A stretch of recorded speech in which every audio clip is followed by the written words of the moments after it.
Hello students, today we will start the new chapter relations and function. So first of all, we have to discuss about what is relation.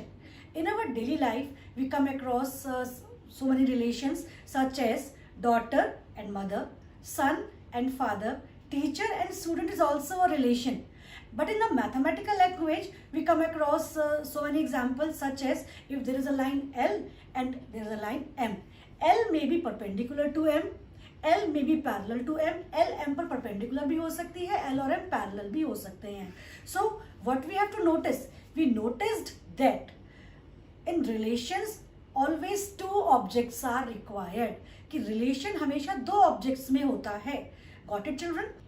In this chapter, relations is the subset of the Cartesian products of two sets A and B. Now आप सोच रहे होंगे कि what is Cartesian product? तो students, Cartesian product is the set of ordered pairs. Now again, आप सोच रहे होंगे what is ordered pair? आपने तो ना Cartesian product पढ़ा है ना ordered pair पढ़ा है. Relation क्या था? Relation subset था Cartesian product. दो सेट हैं अगर उनके Cartesian products का. Cartesian product क्या है? Cartesian product सेट है ordered pair का. Now, what is ordered pair? Now, first of all, come to the ordered pair. Ordered pair is two elements A and B listed in a specific order form an ordered pair. दो elements को जब specific order में listed किया जाता है तो ऐसे pair को हम कहते हैं ऑर्डर्ड पेयर. ऑर्डर्ड पेयर आप बहुत अच्छे से समझ सकते हैं अगर मैं आपको एग्जांपल दूं कार्टेशियन सिस्टम का. जब आप क्लास 9th में थे तो आपने कोऑर्डिनेट्स को लोकेट करना सीखा था जिसमें आपने क्या सीखा था कि अगर आपको कोई कोऑर्डिनेट लोकेट करना है तो पहले आप एक्स कोऑर्डिनेट लोकेट करेंगे फिर आप वाई कोऑर्डिनेट लोकेट करेंगे. So this is a ordered pair. Right students, पहले एक्स कोऑर्डिनेट लिखा फिर आपने वाई कोऑर्डिनेट लिखा. एक स्पेसिफिक ऑर्डर में लिखा कि पहले आप एक्स एक्सिस पे कोऑर्डिनेट एक्स कोऑर्डिनेट करेंगे फिर आप वाई कोऑर्डिनेट करेंगे. In the same manner ordered pair, ये ऐसे ही ऑर्डर्ड पेयर होता है कि आपको किसी एलिमेंट्स को स्पेसिफिक ऑर्डर में लिखना है. So 1,4 represent the ordered pair but it will be not equal to 4, 1. Right, अभी आपने सेट में क्या सीखा था? अगर आपके पास कोई सेट A है 1, 2, 3 तो आप उसको 2, 3, 1 भी लिख सकते हैं, आप उसको 3, 1, 2 भी लिख सकते हैं. But in ordered pair it is not possible. ऐसा नहीं हो सकता. ऑर्डर्ड पेयर में अगर फर्स्ट एलिमेंट 1 है और सेकंड एलिमेंट 4 है तो ये फर्स्ट एलिमेंट 1 ही रहेगा और 4 ही रहेगा. ये 4, 1 के इक्वल नहीं होगा. Now come to the equality of ordered pair. Equality of ordered pair ये हमें क्या समझाता है? इक्वलिटी ऑफ ऑर्डर्ड पेयर हमें समझाता है बच्चों कि अगर आपके पास दो ऑर्डर्ड पेयर्स इक्वल के साइन के साथ हैं तो आपका फर्स्ट एलिमेंट दूसरे ऑर्डर्ड पेयर के फर्स्ट एलिमेंट के इक्वल होगा और फर्स्ट ऑर्डर्ड पेयर का दूसरा एलिमेंट दूसरे एलिमेंट के इक्वल होगा. It is equality of ordered pair.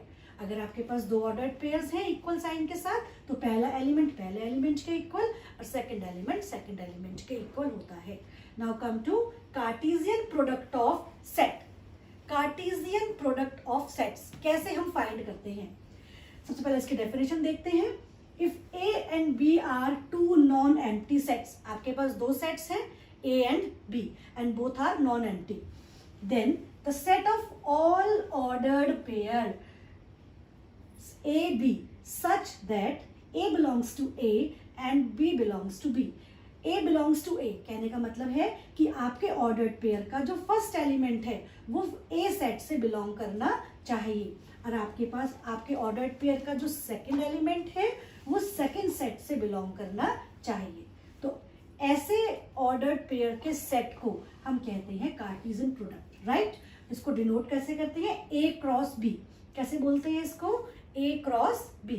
Definition अगर हमें लिखनी हो इसकी, A cross B is equals to ordered pair AB such that A belongs to A and B belongs to B. Right? Now, there are two important points about Cartesian product of a set. First is if A is equals to 5 or B is equals to 5. अगर आपके पास ए या B दोनों sets में से कोई भी एक set 5 है तो आपके पास ए क्रॉस बी की वैल्यू भी 5 आएगी। आपको याद हो, जैसे अगर हम मान लीजिए किसी भी नंबर का 0 से मल्टीप्लाई करें तो आंसर क्या आएगा, 0 ही आएगा ना। ऐसे ही अगर आपके पास ए या बी दोनों सेट्स में से कोई भी एक सेट 5 है तो ए क्रॉस बी की वैल्यू भी 5 ही आएगी। नाउ नेक्स्ट, अब आपको ये फाइंड करना है कि आपके ए क्रॉस बी में कितने ऑर्डर्ड पेयर्स आएंगे। तो ये डिपेंड करता है आपके ए और बी में कितने एलिमेंट्स हैं। So N of A cross B is equals to N A multiplied by N B. As suppose आपके सेट ए में 3 एलिमेंट्स हैं और आपके सेट बी में 4 एलिमेंट्स हैं, तो आपके ए क्रॉस बी में कितने एलिमेंट्स आएंगे।